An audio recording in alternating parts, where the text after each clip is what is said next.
அருட்பெரும் ஜோதி அருட்பெரும் ஜோதி தனிப்பெரும் கருணை அருட்பெரும் ஜோதி எல்லாம் செயல்கூடும் என் ஆணை அம்பலத்தே எல்லாம் வல்லான் தனையே ஏத்து. ஓம் ஸ்ரீ ராமலிங்காபயம். ஓம் ஸ்ரீ ராமலிங்காபயம். ஓம் ஸ்ரீ ராமலிங்காபயம். எல்லோருக்கும் வணக்கம். இது எனது யூடியூப் சேனலான எல்லாம் செயல்கூடும் வள்ளலார். நான் வள்ளலார் முத்து பேசுகிறேன். இன்றைய பதிவில் நாம் அருட்பெரும் ஜோதி அகவல் வரிகள் 849 864 வரை மொத்தம் 16 வரிகளுக்கான விளக்கமாக இருக்கப் போகிறது. முதலில் வரிகளை படிக்கிறேன், பின்பு விளக்கத்தை பார்ப்போம். சத்திகள் மறைப்பை தவிர்த்தவர்க்கு இன்பம் அத்துறத் திருட்டும் அருட்பெரும் ஜோதி. சத்தர்கள் மறைப்பை தவிர்த்தவர்க்கு இன்பம் அத்தகை திருட்டும் அருட்பெரும் ஜோதி. படைக்கும் தலைவர்கள் பற்பல கோடியை அடைப்புற படைக்கும் அருட்பெரும் ஜோதி. காக்கும் தலைவர்கள் கணக்கில் பல்கோடியை ஆக்குற காக்கும் அருட்பெரும் ஜோதி. அடக்கும் தலைவர்கள் அளவிலர் தம்மையும் அடற்பற அடக்கும் அருட்பெரும் ஜோதி. மறைக்கும் தலைவர்கள் வகை பல கோடியை அறத்தோடு மறைக்கும் அருட்பெரும் ஜோதி. திருட்டும் தலைவர்கள் சேர் பல கோடியை அருள் திறம் திருட்டும் அருட்பெரும் ஜோதி. ஐந்தொழில் ஆதிசை ஐவராதிகளை ஐந்தொழில் ஆதிசை அருட்பெரும் ஜோதி. இதுதான் இந்த 16 வரிகள். இந்த 16 வரிகளில் வள்ளல் பெருமான் என்ன சொல்ல வர்றாங்கன்னா, சக்தி சக்தர்கள் மற்றும் ஐந்தொழில்களை புரியக்கூடிய பிரம்மா, விஷ்ணு, ருத்ரன், மகேஸ்வரன், சதாசிவம் இந்த ஐமூர்த்திகளையும் காக்குமாறும் இறைவனிடம் வேண்டுறாங்க. அது என்ன, எப்படி வேண்டுறாங்க அப்படின்றத விளக்கமாக பார்ப்போம். முதல் 2 வரிகள், சத்திகள் மறைப்பை தவிர்த்தவர்க்கு இன்பம் அத்துறத் திருட்டும் அருட்பெரும் ஜோதி. 2 பதிவுகளுக்கு முன்னாடி நம்ம என்ன பார்த்தோம்னா 7 விதமான திரை மறைப்புகளை பார்த்தோம். அது என்ன அப்படின்னா, கருப்பு திரை மாயாசக்தி, அதாவது இறைவனின் அரசாட்சியை மறைப்பது. நீலத்திரை கிரியாசக்தி, உயிரை அறிய ஒட்டாமல் மறைப்பது. பச்சை திரை பராசக்தி, இறைவன் விளங்கக்கூடிய பரவெளியை மறைப்பது.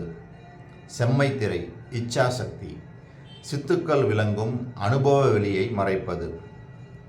பொன்மைத்திரை ஞானசக்தி, சிவத்தை அடைய ஒட்டாமல் மறைப்பது.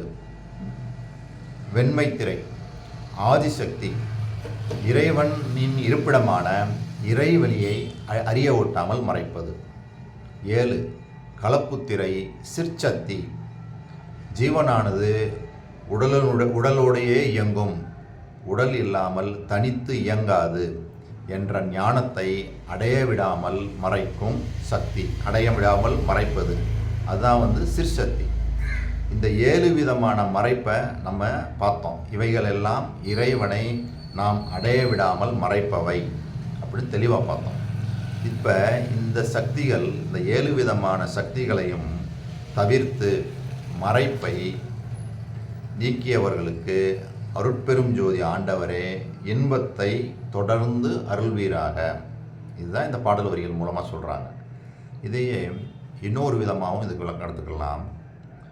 மண்ணாசை, பொன்னாசை, பெண்ணாசை, புகழாசை, இதில் ஏதாவது ஒன்றில் மிகுதியாகி ஜீவர்களை அந்த கடவுளை அறிய விடாமல் மறைக்கிறதும் அந்த சக்தி தான்.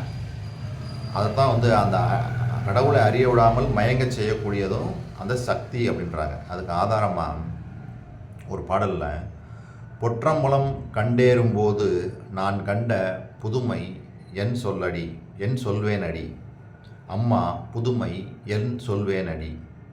ஆங்காங்கே சக்திகள் 1000 1000மாக வந்தார்களடி, அம்மா 1000 1000மாக வந்தார்களடி.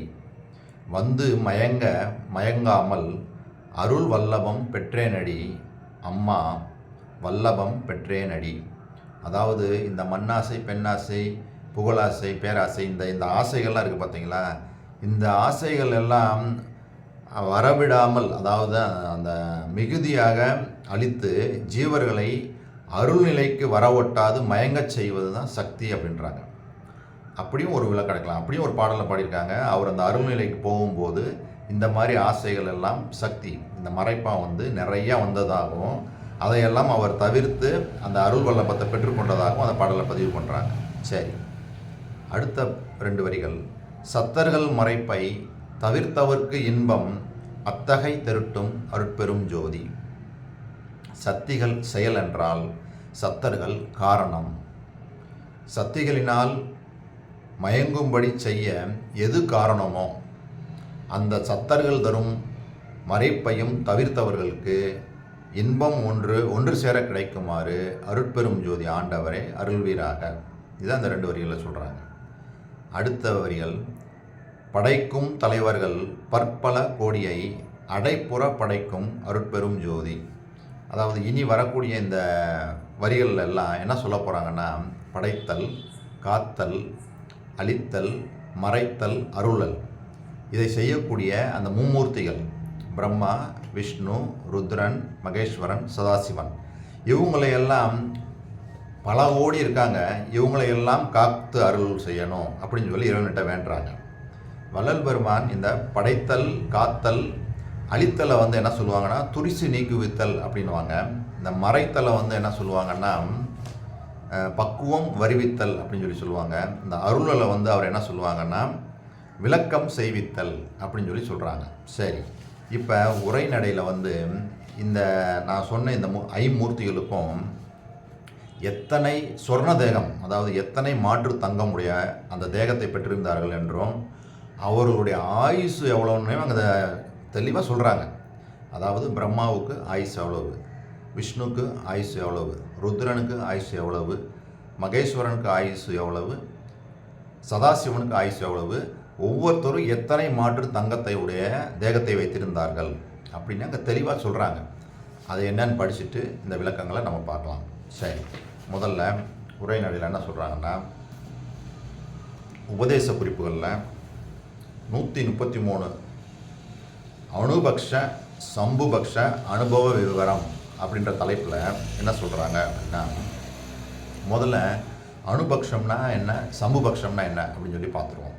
அதாவது சம்புபக்ஷம் அப்படின்றது 5 தொழில்களை இறைவன் தானே செய்தல் சம்புபக்ஷம். அணுபக்ஷம்னா 5 தொழில்களை இறைவன் தகுதி வாய்ந்த உயிர்களை கொண்டு செய்வித்தால், அதாவது தகுதி வாய்ந்த உயிர்களை ஏவி செய்வித்தால் அது அணுபக்ஷம் அப்படின்னு சொல்லி அர்த்தம். இப்போ என்ன சொல்கிறாங்க அப்படின்னா, அந்த தலைப்பில் அணுபக்ஷ சம்புபக்ஷ அனுபவ விவரம். 5 மாற்றுள்ள சுவர்ணதேகிகள். பிரம்மன் வயசு 4,32,000. 6 மாற்றுள்ள சுவர்ணதேகி விஷ்ணு வயசு 8,64,000.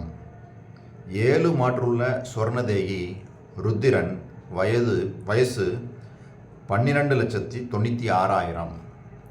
8 மாற்றுள்ள சுவர்ணதேகி மகேஸ்வரன் வயசு 17,28,000. 9 மாற்றுள்ள சுவர்ணதேகி சதாசிவன் வயசு 43,20,000. இவர் அணுபக்ஷத்தார். அணுபக்ஷத்தில் 43,200 லட்சம் கோடி விந்து சக்தியின் அளவு, அளவிறந்த கோடி நாதத்தின் அளவு.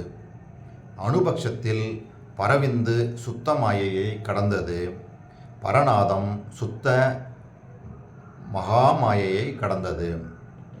சம்புபக்ஷத்தில் பிரம்மன், விஷ்ணு, ருத்ரன், மகேஸ்வரன், சதாசிவன்,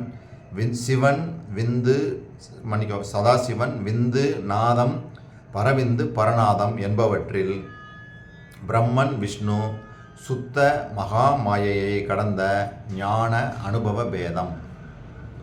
ருத்ரன் சித்த அனுபவம், மகேஸ்வரன் ஆனந்த அனுபவம், சதாசிவன் சத் அனுபவம், விந்து சிதானந்த அனுபவம், நாதம் சதானந்த அனுபவம், பரவிந்து சச்சிதானந்த அனுபவம், பரநாதம் சிவானுபவம், இவை ஒருவாறு முற்றும் அப்படின்னு சொல்லி சிறப்பாக இந்த ஐமூர்த்திகளுக்கான அந்த தேகத்தினுடைய அந்த மாற்றையும் சொல்கிறாங்க.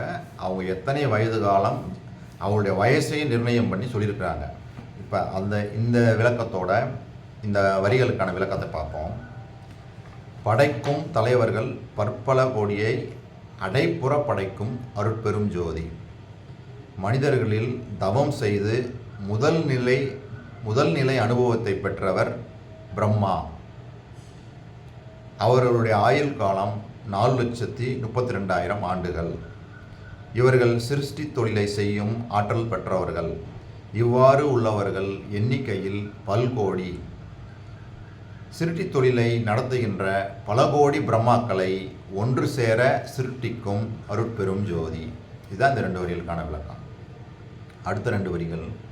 காக்கும் தலைவர்கள் கணக்கில் பல்கோடியை ஆக்குற காக்கும் அருட்பெரும் ஜோதி. 2வது அனுபவ நிலையை பெற்ற 8,64,000 ஆண்டுகள் வாழக்கூடிய நிலை பெற்ற நாரணர்கள் காக்கும் தொழிலை ஆற்றுபவர்கள். இப்படிப்பட்ட நாரணர்கள் கோடிக்கணக்காக உள்ளனர். அதாவது விஷ்ணுன்னு சொல்கிறாங்கல்ல அவர்கள் சிறப்புற அருட்பெரும் ஜோதி ஆண்டவரே காத்தருள் வீராக. சரி. அடக்கும் தலைவர்கள் அளவிலர் தம்மையும் அடற்பர அடக்கும் அருட்பெரும் ஜோதி. 3வது அனுபவத்தை பெற்றவர்கள் ருதிரர்கள் 12,96,000 ஆண்டுகள் வாழும் நிலை பெற்றவர்கள். குற்றங்கள் மிகாது அவற்றை அடக்கும் தொழில் நடத்தும் அளவற்ற தலைவர்களை அடக்கும் அருட்பெரும் ஜோதி. இந்த அழித்தல் தொழில் செய்யக்கூடிய இவங்களைத்தான் வள்ளல் பெருமான் என்ன சொல்கிறாங்க, துரிசி நீக்குவித்தல் அப்படின்ற வார்த்தையில் சொல்கிறாங்க. அடுத்து மறைக்கும் தலைவர்கள் வகை பல கோடியை அறத்தொடு மறைக்கும் அருட்பெரும் ஜோதி. படைத்தல் முதல் உள்ள ஐந்தொழில்களில் 4வது மறைத்தல் தொழிலாகும். இதை நடத்தும் வல்லபம் பெற்ற மனித தேகிகளை மகேஸ்வரன் என்பர். 17,28,000 ஆண்டுகள் வாழக்கூடியவர்கள். மறைத்தல் தொழில் நடத்தும் கோடிக்கணக்கான மகேஸ்வரர் போன்றோரை அறவழி நின்று மறைக்கும் அருட்பெரும் ஜோதி. இந்த மறைத்தல் தொழில் செய்வங்களை வள்ளல் பெருமான் என்ன சொல்கிறாங்க, பக்குவம் வருவித்தல் அப்படின்ற அந்த வார்த்தைகளை உபயோகப்படுத்தி சொல்கிறாங்க. சரி. தெருட்டும் தலைவர்கள் சேர் பல கோடியை அருள் திறம் தெருட்டும் அருட்பெரும் ஜோதி. அருளில் என்பது 5வது தொழில். இதை செய்வோர் சதாசிவம் எனப்படுவர். இவரது ஆயுள் காலம் 43,20,000 ஆண்டுகளாகும். திருட்டும் தொழில் நடத்தும் கோடிக்கணக்கான சதாசிவ அனுபவம் பெற்றவர்களை அருள் கூர்ந்து திருட்டும் அருட்பெரும் ஜோதி. இந்த அருள் தொழிலில் தான் அவர் என்ன சொல்கிறாரு, விளக்கம் செய்வித்தல் அப்படின்ற வார்த்தைகளை உபயோகப்படுத்தி சொல்கிறாங்க. நான் சொன்ன இந்த ஐமூர்த்திகளையும் ஏற்கனவே உரைநடையிலேயே அவர் எப்படி சொல்லியிருந்தாங்கன்றதை படித்து சொல்லியிருந்தேன். அதைத்தான் இங்கே விளக்கமாக சொன்னேன். ரைட்டு. அடுத்த வரி. ஐந்தொழில் ஆதிசை ஐவராதிகளை ஐந்தொழில் ஆதிசை அருட்பெரும் ஜோதி. அதாவது இந்த ஐமூர்த்திகளும் 5 விதமான தொழில்களை செய்கிறாங்க. அந்த ஐமூர்த்திகள் 5 விதமான தொழில்களை செய்கிறாங்க. அந்த ஐமூர்த்திகளுக்குமே படைத்தல், காத்தல், துரிசு நீக்குவித்து, பக்குவம் வருவித்து, விளக்கம் செய்விக்கும் அருட்பெரும் ஜோதி. அந்த ஐவராதிகளையும் அதே படைத்தல், காத்தல், அருளல், பக்குவம் வருவித்து, விளக்கம் செய்து அருள்கின்ற அருட்பெரும் ஜோதி அப்படின்றாங்க. அதான் ஐந்தொழில் ஆதிசை ஐவராதிகளை ஐந்தொழில் ஆதிசை அருட்பெரும் ஜோதி. ஐந்தொழில் செய்வங்களையும் அவர் தான் எல்லாமே செய்கிறார், அவரையும் உருவாக்குறாங்க அப்படின்னு சொல்லி இங்கே சொல்கிறாங்க. ஸோ இது வரைக்கும் நான் சொன்ன இந்த விஷயங்கள் எல்லாம் உங்களுக்கு புரிஞ்சிருக்குன்னு நினைக்கிறேன். நான் மீண்டும் நாளை சந்திப்போம். அருட்பெரும் ஜோதி அருட்பெரும் ஜோதி தனிப்பெரும் கருணை அருட்பெரும் ஜோதி.